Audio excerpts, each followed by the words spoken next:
देखिए, आरक्षण की जहां तक बात की जाए तो राष्ट्रीय जनता दल जो है, हमारी पार्टी, वो आरक्षण को लेकर प्रतिबद्ध है। और हम लोग जो हैं, हमेशा से हमारे नेता लालू जी ने सामाजिक न्याय के लिए, धर्मनिरपेक्षता के लिए हमेशा से लड़ाई लड़ने का काम किया।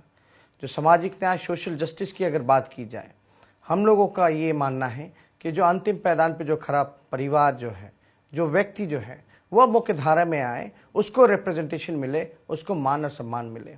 90 के बाद अगर आपने देखा होगा, लालू जी के मुख्यमंत्री बनने के बाद ये दौर था जहां सिर्फ और सिर्फ पिछड़ों को, दलितों को, आदिवासियों को सिर्फ और सिर्फ बेइज्जत किया जाता था, गुलाम बना करके रखा जाता था।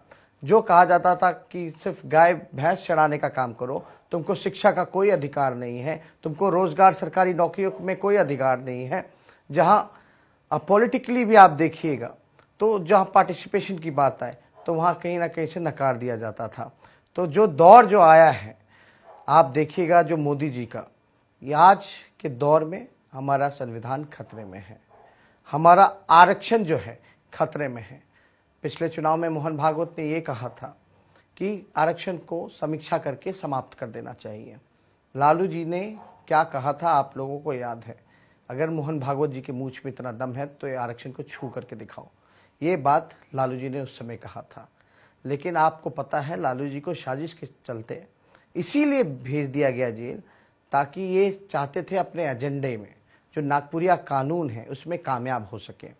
और आज जो इनकी चतुराई जो है, आज हम लोग सब लोग जो है इनके डिजाइन को, आरएसएस के एजेंडे को हम लोग समझने का काम कर रहे हैं। और राष्ट्रीय जनता दल सामाजिक न्याय की लड़ाई और आरक्षण की लड़ाई, संविधान बचाने की लड़ाई को मजबूती से लड़ाई लड़ने का काम करेगा। लालू जी भले ही शारीरिक तौर पे हम लोगों के बीच नहीं हो, लेकिन लालू एक नाम नहीं बल्कि एक विचारधारा का नाम है। उस विचारधारा के साथ हम लोग आगे लड़ेंगे और इनके मंसूबों पर पानी फेरने का काम करेंगे। और आप देखिएगा किस चतुराई से मोहन भागवत ने शुरुआत की, आज मोदी जी और उनके बैठे हुए सभी कैबिनेट के साथी, सभी लोग इस साजिश में हैं कि पिछड़ों का, दलितों का, आदिवासियों का, अल्पसंख्यकों का हक मारने का काम किया जाए। इनका जो मैनिफेस्टो है, सो कॉल्ड जो संकल्प पत्र है, इसमें कहीं पिछड़ों का जिक्र नहीं, कहीं दलितों का जिक्र नहीं, कहीं अल्पसंख्यकों का जिक्र नहीं। तो आप समझिए, आरक्षण खत्म हो जाएगा तो आपको रोजगार नहीं मिलेगा, सरकारी नौकरियां खत्म हो जाएंगी। तो ये कहीं ना कहीं से जो मौजूदा सरकार है, ये दलित विरोधी, पिछड़े विरोधी और अल्पसंख्यक विरोधी लोग हैं। ये लोग चाहते हैं कि पूरी तरीके से धीरे धीरे जो है आरक्षण को समाप्त कर दिया जाए। आपने 2 उदाहरण देखे होंगे फिलहाल दिनों में। SC/ST एक्ट जो दलितों को, आदिवासियों को जो सुरक्षित जो कानून दिया करता था, उस कानून को अपने लोगों के इशारे से, अपने लोगों से ये जो है PIL कराते हैं कोर्ट में। और सरकारी पक्ष का जो अटॉर्नी जनरल होता है या वकील होता है, जो इसको पक्ष रखना होता है, उसको ना भेज करके कमजोर पक्ष रखा जाता है, ताकि कोर्ट जरिए जो है इसको खत्म कर दिया जाए। फिर रोना रोते हैं कि कोर्ट ने खत्म कर दिया। ये तो भारत बंद हुआ तब जाकर के SC/ST एक्ट, जब आप जागरूक हुए, दलित पिछड़े जब जागे, तब जाकर के इनको मजबूरन जो है वापस लागू करना पड़ा। इसी हिसाब से आप देख लो, पिछड़ों की हकमारी की गई। जितने भी यूनिवर्सिटीज थे, 13 रोस्टर ला करके इन्होंने मतलब ऐसा बना दिया कि कोई पिछड़े का लड़का जो है वो प्रोफेसर नहीं बन सकता।